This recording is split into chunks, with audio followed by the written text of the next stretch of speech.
Hi Aries, welcome to your July 2019 Astrology 33 bonus love reading. Before I forget, for anyone who wants to book a personal reading with me, follow me on Instagram or donate to the channel, please check out the description of the video for more info on all that. And thanks to those of you who have already donated and subscribed to the channel. And for those of you who are normally watching my regular videos but haven't seen one of these before, this is what I call a bridging the gap spread. So the way that works is the three cards on this side would represent your energy towards the connection with your main love interest. The three on this side would represent their energy toward the connection. And then this would be the past energies, present energies, future energies. And then after we're through with those cards, we would actually pull some oracle cards to see if we could get some additional insight. That's where the bridging the gap element comes into play. And also the decks being used here, they're different than the ones in a normal reading. On the left side here, this is the Lover's Path Tarot, and on the right side, this is the Tarot of Sexual Magic. Alright, so let's get started with the reading now. In the position of your past energy towards the connection, we have two cards that came up. We have the Two of Arrows, which is the equivalent of the Two of Swords, and Grace, which is the equivalent of the Star card. So, these two cards together, what this leads me to believe, the first thing that's really coming to my mind is that you really could have been considering whoever to take things to the next level with this person. And that could be, because you're starting to see them, you're realizing, hey, this could be the real deal for me. They might be my wish come true, right? Or another way this could be playing out, since the star card represents Aquarius, and Aquarius is your 11th house. This could be someone that you've been friends with for a long time. So, it could be one of those things where you've been trying to consider, okay, should I, take this out of just a friendship and actually pursue something with them on a more romantic level? Or, so that's where the two arrows might be coming. And you're like, all right, should I risk taking it out of the friendship area and pursuing something more romantic with them? Or should I just leave it as a friendship, right? That could be the ways it's playing out. Another way it could be playing out too, with this artwork in particular, which is a little different than the artwork with the Rider-Waite version, is this could also be saying that maybe you've been having dreams about this person. So that could be what's going on there, and maybe there's messages coming to you in your dreams as well. So you might want to trust those. So if you can, if you remember the dreams, try to pay attention to what they're telling you. Even though this is a past energy, you could probably still get something out of that now. But overall, the star card, or Grace, like I said, as it's called in this deck, is definitely a positive energy. So this could just be you really, like I said, if you're dealing with an Aquarius maybe, or just someone who's been a friend of yours for a long time, trying to decide if you want to take things to the next level, or just really realizing that the person that you're dealing with makes you happy, and deciding if you wanted to pursue it with them or not. The past energy on their side, we have the Wheel.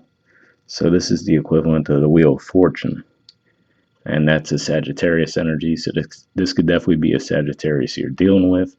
Fire signs do tend to go well together in general, but with this in the past energy for them, this could just be saying that maybe their luck has turned around. Maybe they were going through some tough times, and now things have started to improve for them. Another way this could be playing out too, though, if we take this artwork into consideration, this could just be saying that there's someone that has a lot of options. And that might be part of what it is too. They could be a little bit non-committal. And maybe you've known that about them too. And maybe that's why you're like, well, they really make me happy, right, with that star energy there. But you're like, but I don't know if they're necessarily commitment material, right? So maybe that's what's going on. You're like, I really enjoy my time with them. We really get along well. I really like them, but I don't know if I could see them being the commitment type, right? So maybe that's what you've been grappling with in your head. Is like, should I even try to go there with them or just leave things as is? In the present position on your side, we have the Prince of Coins. So this is actually the equivalent of the Knight of Pentacles, and that's like a Virgo energy. So on the one hand, this could be saying for you guys, since Virgo is your sixth house, it could just be saying that you're focusing on work. Maybe, you're like, you know what, this isn't the right time for me to make a move. Let me just focus on my money. And still think things over too, especially because even if this were to represent, the night energy is about moving forward for all of the suits. And with Pentacles, it's usually representing a pretty concrete offer, something stable. But it's usually a slow offer. The Knight of Pentacles tends to be the slowest moving of the knights. So this could just be saying it again, especially if you're coming out of that Two of Arrows energy. This could just be you, slowly moving toward them, but not really, I wouldn't say that you're unsure of it, but you're like, all right, let me just take things slow. Especially if you view them as someone with a lot of options and you're not sure that they're the commitment type anyway. So this could just be saying that you're taking your time bringing the offer to them, and that could be what's going on there. And the present energy on their side, they have two cards. They have the Five of Pentacles and the Hermit. So these are both Earth energies. This is technically a Taurus card, and then this is a Virgo card, so more Virgo energy. So actually, both of you, in a way, have the Virgo energy in the present. But for them, what I'm getting here, if you think of Five of Pentacles energy, that's usually the being left out in the cold energy. It's usually referred to as. So what I would say is, if we look at these two people, right, we see the male energy has the red, and then the female energy seems to almost have a blue. So that almost, to me, feels like hot and cold. And I think your theme for last month was a hot and cold long distance relationship too. So maybe this is just a continuation of that for the most part. But what I would say is, whoever would represent the more masculine energy in the connection, they might be the one making the advance, whether it's you or them. It most likely would be you, I feel.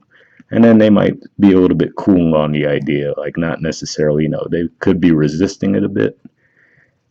And if that's the case, it could just be the state of mind that they're in. They could just be very introspective, or maybe even it's just that you bring the offer to them. And again, especially if there's someone who you've typically known to be a bit non-committal in a way as well, could just be saying that they really want time to think it over, so something to keep in mind there too, which is to say, if you do make the offer to them, try not to be too pushy about it.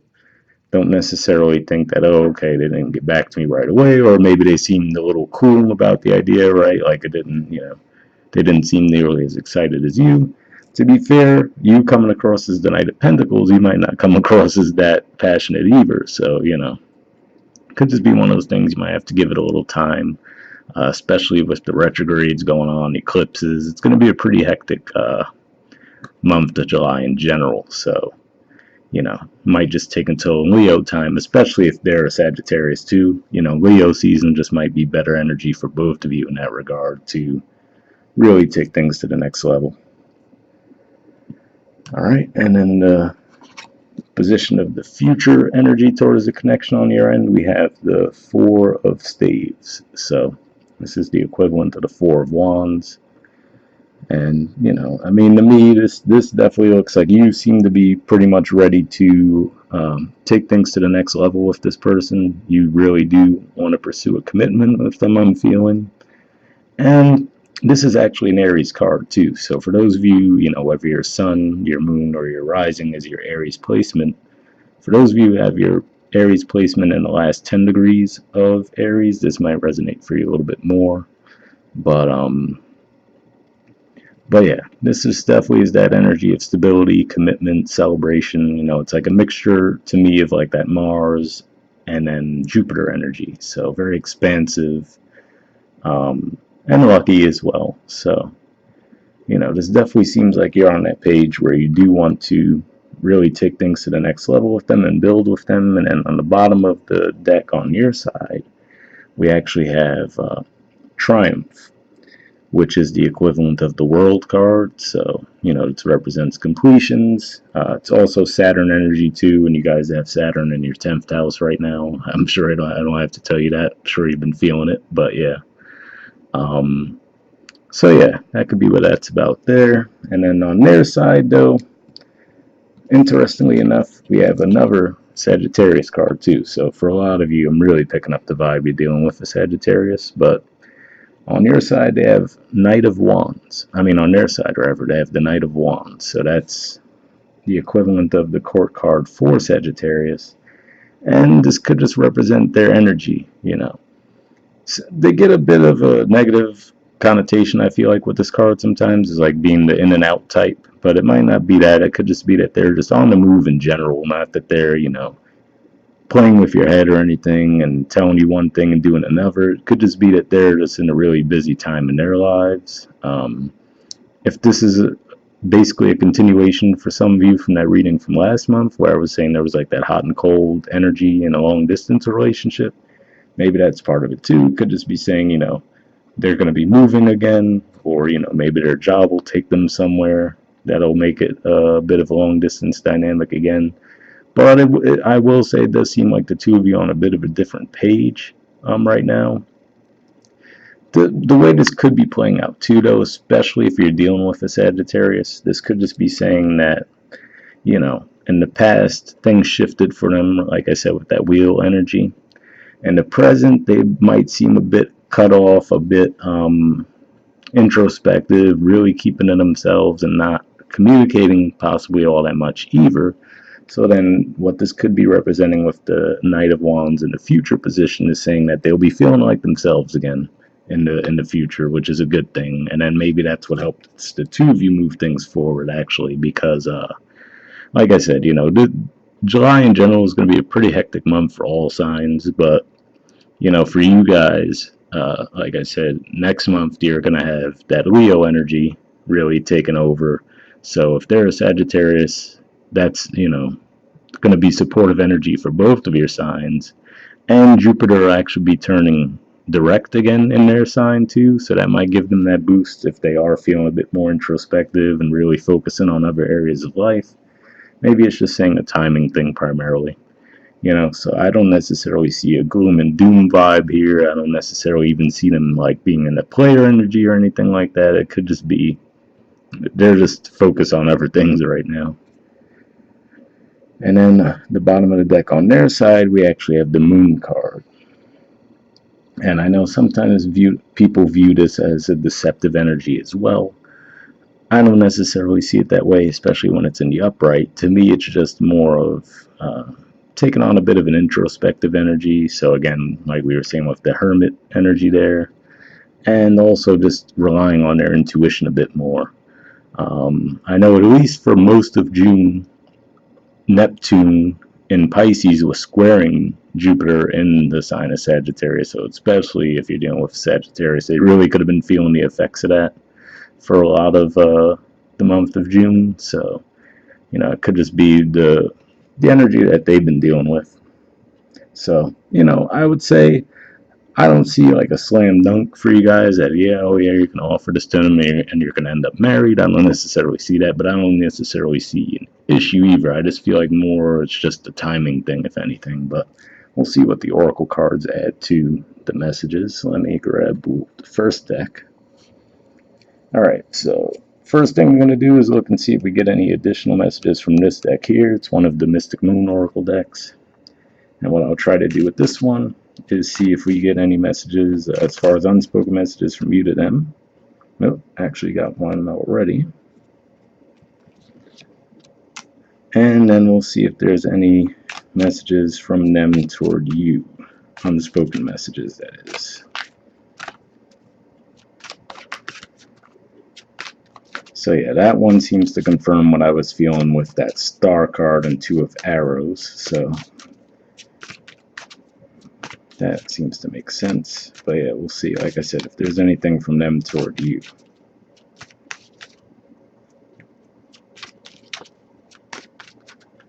And what I do is I'll shuffle these for a bit. You know, I shuffle them before we start recording as well. But, you know, I like to get a jumper with this deck. So if something jumps out, I'll take it like we did with your card there. And then if I shuffle for a bit, nothing's coming up, I take that as a sign that, you know, there's nothing really to add from the deck. And then we'll move on to the next Oracle deck and wrap up from there. But we'll see. I'll give it another minute of shuffling.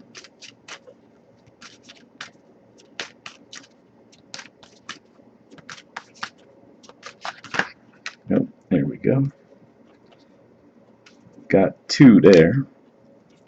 So Let's see. We'll go with your side first. Unspoken message from you to them is you've been in my dreams. So that's what I was saying as far as when I was talking about that two of arrows, that energy there with the star card. Like I said, it could have just been you've been dreaming about them a lot. And like I said, I'm really getting the vibe that for a lot of you, this is probably someone you've been friends with for a while. And maybe, it's one of those things where maybe you've even just viewed them as a friend. And lately you've just been viewing them in a different way. And you might have been having some dreams about the two of you being together. You're like, where the hell is this coming from? And then you've been trying to decide, like, all right, well, do I want to pursue this with them, or am I, just crazy for even thinking we could, go that route? So maybe that's just the energy you've been in there. So it does seem to confirm that part at least. And then on their side toward you, we have you are an angel, and we will be together again. So that second one's a little interesting. Well, the first one, there's only but so much you can elaborate on that, right? And that's part of why I like this deck too. They're pretty straightforward messages. There's not really secret meanings behind these cards or anything that you have to dig too deep on. But um, the we will be together again is interesting because that makes me wonder if maybe this is someone you've been with in the past, and maybe you're trying to think about, going back there again. That wouldn't surprise me at all as far as we are going to have the retrograde energy and the eclipse energy in July. So having someone come back around, yeah, that wouldn't surprise me all that much. But that is interesting, though, that we will be together again. Um, Especially, so maybe if it is that long distance thing, where, like I said, maybe that's been the problem, right? Like if this is the continuation for some of you from that reading from last month, maybe that's been the issue. Like you guys get together, but then they moved, right? Maybe they move a lot for their job, whatever the case may be, and maybe this is actually potentially them coming back to your area again, and maybe that's what helps you guys get that actual commitment off the ground. All right, let's see what we get from this deck here. This is actually one of the Oracle decks I use in the regular readings as well. This is Wisdom of the Oracle. We'll see if we get an additional message from this, and then we'll wrap up. So we're just looking for one card here.